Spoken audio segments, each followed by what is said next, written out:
Hello दोस्तों, यदि एक बार किसी व्यक्ति को कैंसर की प्रॉब्लम हो जाए तो अक्सर वो बढ़ती चली जाती है, उसे रोकना बहुत मुश्किल होता है।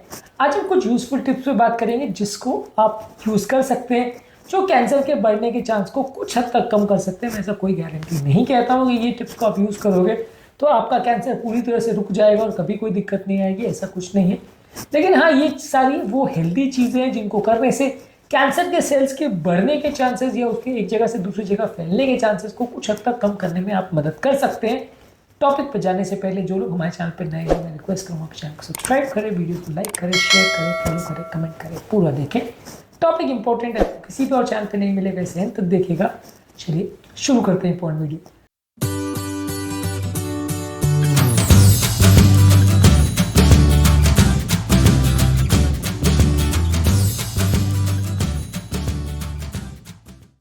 सबसे पहले आपको हेल्दी डाइट और न्यूट्रिशन का ध्यान रखने की ज़रूरत है। कई कैंसर के पेशेंट्स कई पेन की वजह से, डिप्रेशन की वजह से, एग्जाइटी की वजह से खाना नहीं खा पाते, जिसकी वजह से न्यूट्रिशन कॉम्प्रोमाइज़ होता है और जितना उनका एक्सपेक्टेड सर्वाइवल होता है इसकी वजह से वो कई बार कॉम्प्रोमाइज़ हो जाता है। तो एक प्लांट बेस्ड डाइट लीजिए, एनिमल बेस्ड डाइट उतना ज़्यादा मत लीजिए। ज़्यादातर रेड मीट या बहुत high dose non vegetarian diet, cholesterol वाले डाइट कई बार नुकसानदायक हो सकते हैं।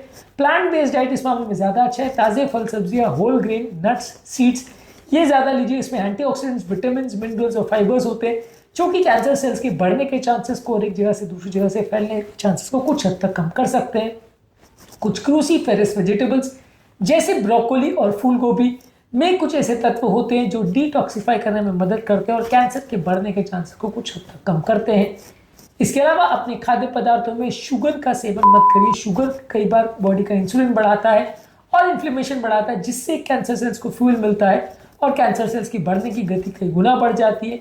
इसके अलावा प्रोसेस्ड मीट्स बहुत ज़्यादा नहीं लीजिए, जैसे बेकन, सॉसेज, डेयरी मीट्स। ये सारी चीज़ें में काफ़ी कार्सिनोजेनिक तत्व रहते हैं जो बॉडी का इंसुलिन रेजिस्टेंस भी बढ़ाते हैं और आपके कैंसर के बढ़ने के चांस को भी कई गुना बढ़ाते हैं। इनको आपको अवॉइड करना चाहिए। इसके अलावा आप पेय पदार्थों में ग्रीन टी का प्रयोग कर सकते हैं। ये ग्रीन टी जो है इसमें कैटेचिन्स मौजूद होते हैं जो कि ट्यूमर के ग्रोथ को कुछ हद तक कम करते हैं, तो ये भी मददगार है लोगों के लिए जिनको कैंसर या ट्यूमर का प्रॉब्लम है। इसके अलावा रेगुलर फिजिकल एक्टिविटी करिए। रेगुलर फिजिकल एक्टिविटी, एक्सरसाइज करने से बॉडी का इन्फ्लेमेशन कम होता है, आपकी इम्यूनिटी बढ़ती है और कैंसर से रिलेटेड ग्रोथ फैक्टर्स जो उनको कंपेरेटिवली कम हो जाती है। ये ग्रोथ फैक्टर्स कम होने से कैंसर के बढ़ने का चांस कम हो जाता है। हालांकि देखिए, ये इंपॉर्टेंट है कि अक्सर जब किसी को कैंसर हो जाता है तो उसकी बॉडी इतनी ज़्यादा दुर्बल हो जाती है कि वो कई बार बहुत ज़्यादा एक्टिविटी कर नहीं पाता या करना नहीं चाहता है, जिसकी वजह से कई बार उनकी ओवरऑल एक्सरसाइज कैपेसिटी कम हो जाती है और एक्सरसाइज से मिलने वाला बेनिफिट भी कई बार इससे लॉस हो जाता है। अगर ना भी कर सके और बहुत ज़्यादा शरीर दुर्बल भी हो तो भी वॉकिंग, जॉगिंग जो कर सके उतना करिए। बहुत विगरस एक्सरसाइज अक्सर लोग नहीं कर पाते हैं, बहुत ज़्यादा डिप्रेशन में भी चले जाते हैं, इसलिए भी नहीं कर पाते हैं। वैसे लोग थोड़ी बहुत भी जो एक्सरसाइज करें, थोड़ा बहुत फ़ायदा मिलेगा। जितना ज़्यादा एक्सरसाइज करेंगे उतना फ़ायदा मिलेगा। कोशिश करिए एटलीस्ट हर हफ्ते में 150 मिनट एक्सरसाइज करें, जिसमें 75 मिनट्स यानी आधा टाइम थोड़ा अग्रेसिव एक्सरसाइज करें। ये करने से आपके बॉडी में इन्फ्लेमेशन कम होगा और कैंसर के बढ़ने के चांस को कुछ हद तक मदद मिलेगी। इसके अलावा ज़रूरी है कि अपना बॉडी वेट मेंटेन करिए। अगर किसी व्यक्ति की बॉडी में बहुत ज़्यादा फैट या चर्बी हो तो वो बॉडी में इन्फ्लेमेशन प्रोड्यूस करता है और कुछ ऐसे हार्मोन्स बनाता है जो कि कैंसर सेल्स को फ्यूल देते हैं, यानी उनको जो खाने के लिए तत्व रहते हैं वो ज़्यादा मिलते हैं। एक तरह से उनको खाना या पोषण ज़्यादा मिलता है, जिसकी वजह से आपका ओवरऑल कैंसर बढ़ने का चांस बढ़ जाता है। हेल्दी बॉडी वेट मेंटेन करिए, हेल्दी डाइट मेंटेन करिए। इससे कैंसर के पेशेंट्स के ओवरऑल बढ़ने के चांस या लॉन्ग टर्म सर्वाइवल के चांसेस में काफ़ी बेटर उनको रिस्पॉन्स मिलेगा। अगर किसी व्यक्ति को मानसिक स्ट्रेस है तो योगा, प्राणायाम, डीप ब्रीदिंग एक्सरसाइज ये सारी चीज़ें करके आप कैंसर के बढ़ने के चांसेस को कम कर सकते हैं। इसके अलावा आप ओवरऑल ब्रीदिंग एक्सरसाइज कर सकते हैं, प्रोग्रेसिव मसल रिलैक्सेशन कर सकते हैं। ये सारी चीज़ें आपकी मानसिक तनाव और स्ट्रेस हार्मोन्स को कम करेगी, जो कि कुछ हद तक कैंसर को कम करने में भी मदद करती है। यदि कोई व्यक्ति को व्यसन है, तंबाकू खाता है या स्मोकिंग करता है या अल्कोहल लेता है, तो उसको पूरी तरह से बंद कर दीजिए। ये सारे वो ऐसे तत्व हैं जो कैंसर को बढ़ाने में काफ़ी इंपॉर्टेंट रोल प्ले करते हैं, तो इनको आप पूरी तरह से बंद करिए यदि आपको कैंसर है या होने की संभावना है। इसके अलावा 7 से 9 घंटे की स्लीप भी होना अनिवार्य है। 7 से 9 घंटे की अच्छी क्वालिटी की स्लीप आपके मानसिक तनाव को कम करती है और दवाइयों से रिलेटेड साइड इफेक्ट से भी आपको बचाती है।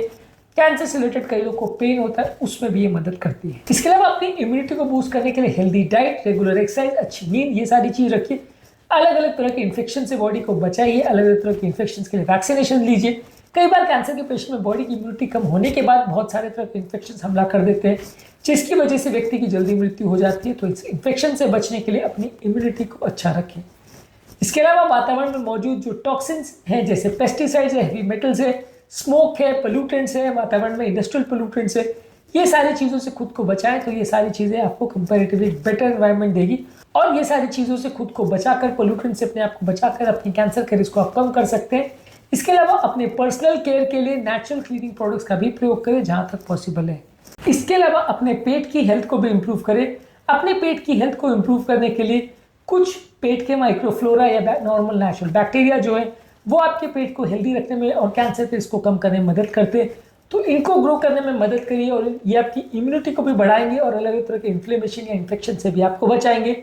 इस मामले में दही, सोरट्रॉट, केफिर, किमची, ये सारी चीज़ें ले सकते हैं जो कि नेचुरल बैक्टीरिया आपको देते हैं। इसके अलावा कुछ प्रीबायोटिक रिच प्रोडक्ट्स जैसे गार्लिक यानी लहसुन, प्याज और केले, इनको आप ले सकते हैं। ये आपके नेचुरल बैक्टीरिया को ग्रो करने में मदद करते हैं। ये पेट के नेचुरल बैक्टीरिया क्या क्या चीज़ों से ग्रो करते हैं और क्या क्या इनसे फायदे होते हैं, इसको ऑलरेडी हमने अलग अलग वीडियोस में डिस्कस किया है, इसको ज़रूर चेकआउट करें।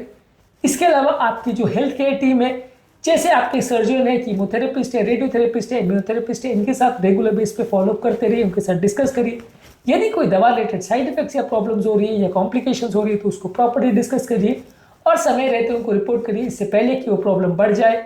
इसके अलावा कुछ एडिशनल थेरेपी जैसे नेचुरोथेरेपी, एक्यूपंक्चर थेरेपी, ये सारी चीज़ों का आप प्रयोग कर सकते हैं। ये आपकी कमजोरी, सुस्ती, फटीग और पेन को कम करने में कुछ हद तक मदद कर सकता है। बॉडी में मौजूद क्रॉनिक इन्फ्लेमेशन जो कि डायबिटीज, ओबेसिटी और आर्थराइटिस जैसी बीमारियों की वजह से होता है, ये भी आपके कैंसर के रिस्क को सिग्निफिकेंटली बढ़ाता है। इसके लिए बॉडी के इन्फ्लेमेशन को कम करने के लिए आप हल्दी, लहसुन, अदरक, इस तरह के तत्व ले सकते हैं। ये बॉडी के इन्फ्लेमेशन को नेचुरली कम करते हैं। इसके अलावा और कौन कौन से तत्व हैं जो इन्फ्लेमेशन बढ़ाते हैं, कौन से तत्व इन्फ्लेमेशन कम करते हैं, इसको ऑलरेडी सेपरेट वीडियोस में हमने डिस्कस किया है, इनको भी जरूर चेकआउट करें। इसके अलावा जरूरी है काफ़ी मात्रा में पानी पीना। रेगुलर बेस पे पानी पीने से आपकी बॉडी के नेचुरल टॉक्सिन्स को ये फ्लश आउट करने में मदद करता है। ओवरऑल आपकी सेल्स की या बॉडी की हेल्थ को भी इंप्रूव करने में मदद करता है। तो ज़्यादा मात्रा में पानी पीना मददगार है उन लोगों के लिए जिनको अगर कोई भी तरह का कैंसर या इससे रिलेटेड प्रॉब्लम है। बॉडी को डिहाइड्रेट मत होने दीजिए, ये आपके लिए अच्छा नहीं होगा। इसके अलावा जो हेल्थ सप्लीमेंट्स हैं उनको आप ले सकते हो, अलग अलग तरह के सप्लीमेंट्स जैसे विटामिन डी, हल्दी में मौजूद कुरक्यूमिन या कुछ मेडिकल मशरूम्स जैसे रेशी या शिकाके मशरूम्स हैं। ये कुछ हर्बल प्रोडक्ट्स हैं जो बॉडी को डिटॉक्सिफाई करते हैं और कैंसर के होने और बढ़ने के रिस्क को कम करते हैं। ये सारे सप्लीमेंट्स का आप प्रयोग कर सकते हैं, पर किसी भी सप्लीमेंट को लेने से पहले अपने कैंसर स्पेशलिस्ट, अपने फिजिशियन को डिस्कस करिए। कई तरह की चीज़ों में कुछ सिग्निफिकेंट साइड इफेक्ट्स भी हो सकते हैं, तो इनको लेने से पहले प्रॉपर डिस्कस करें और उसके बाद ही ले तो ज़्यादा अच्छा है। लेकिन ये सारे सप्लीमेंट्स का आप प्रयोग कर सकते हैं, कुछ मदद मिलती है। इसके अलावा पेशेंट का सोशल कनेक्शन और लोगों के साथ उनका जो रहना, खाना पीना, ये सारा चीज़ नॉर्मल होना चाहिए। उनको सोसाइटी से और फैमिली मेम्बर से प्रॉपर सपोर्ट मिलना चाहिए। प्रॉपर फैमिली मेम्बर से सपोर्ट मिलेगा तो कई तरह के पेशेंट्स को एंग्जाइटी, डिप्रेशन का जो प्रॉब्लम होता है वो कम होगा। यदि एंग्जाइटी, डिप्रेशन का प्रॉब्लम है तो साइकेट्रिस्ट की मदद लीजिए, क्योंकि कैंसर की बीमारी से पीड़ित ज़्यादातर पेशेंट डिप्रेशन के शिकार हो जाते हैं और इसको ट्रीट ना किया जाए तो इनकी लाइफ को और ज़्यादा मिजरेबल बना देती है। कई लोग दवाइयाँ छोड़ देते हैं, कई लोग सुसाइड वगैरह भी कर लेते हैं। तो ये सारी चीज़ों को बचाने के लिए डिप्रेशन को ट्रीट करिए। इसके अलावा पेशेंट के आपस में सपोर्ट ग्रुप्स होने चाहिए जहाँ पे पेशेंट अपने जैसे लोगों से बात कर सके, टाइम स्पेंड कर सके और अपनी लाइफ को बेटर बता सके और अपने ओवरऑल डिप्रेशन को कम कर सके। ये सारी चीज़ें करने से उनकी ओवरऑल हेल्थ बेटर होगी और उनका कैंसर बढ़ने का चांस और बॉडी में एक्सेसिव जो स्ट्रेस हार्मोन्स बनते हैं उसको कम करने का चांस सिग्निफिकेंटली बेटर हो जाएगा। आज के टॉपिक में हमने बात करी कौन कौन से ऐसे नेचुरल चीज़ें हैं जो आपके कैंसर के बढ़ने और प्रोग्रेस होने के चांसेस को कुछ हद तक कम करती है। मैं ऐसा नहीं कहता कि इसको करने से आपको कभी कैंसर नहीं होगा और कभी लाइफ में प्रॉब्लम नहीं होगी और कैंसर पूरी तरह से ठीक हो जाएगा, पर डेफिनेटली ये कुछ हद तक मदद करेगी कैंसर के होने और उसके बढ़ने के चांसेस को कम करने में। ये सारे टिप्स को आपको रेगुलर बेस पे फॉलो करना चाहिए। उम्मीद करूँगा कि आज के टॉपिक में कुछ नई बातें जानने को मिली होगी। जो लोग हमारे चैनल पर नए हैं उन्हें रिक्वेस्ट करूँगा कि चैनल को सब्सक्राइब करें, वीडियोज़ को लाइक करें, शेयर करें, फॉलो करें, कमेंट करें, पूरा। Thank you.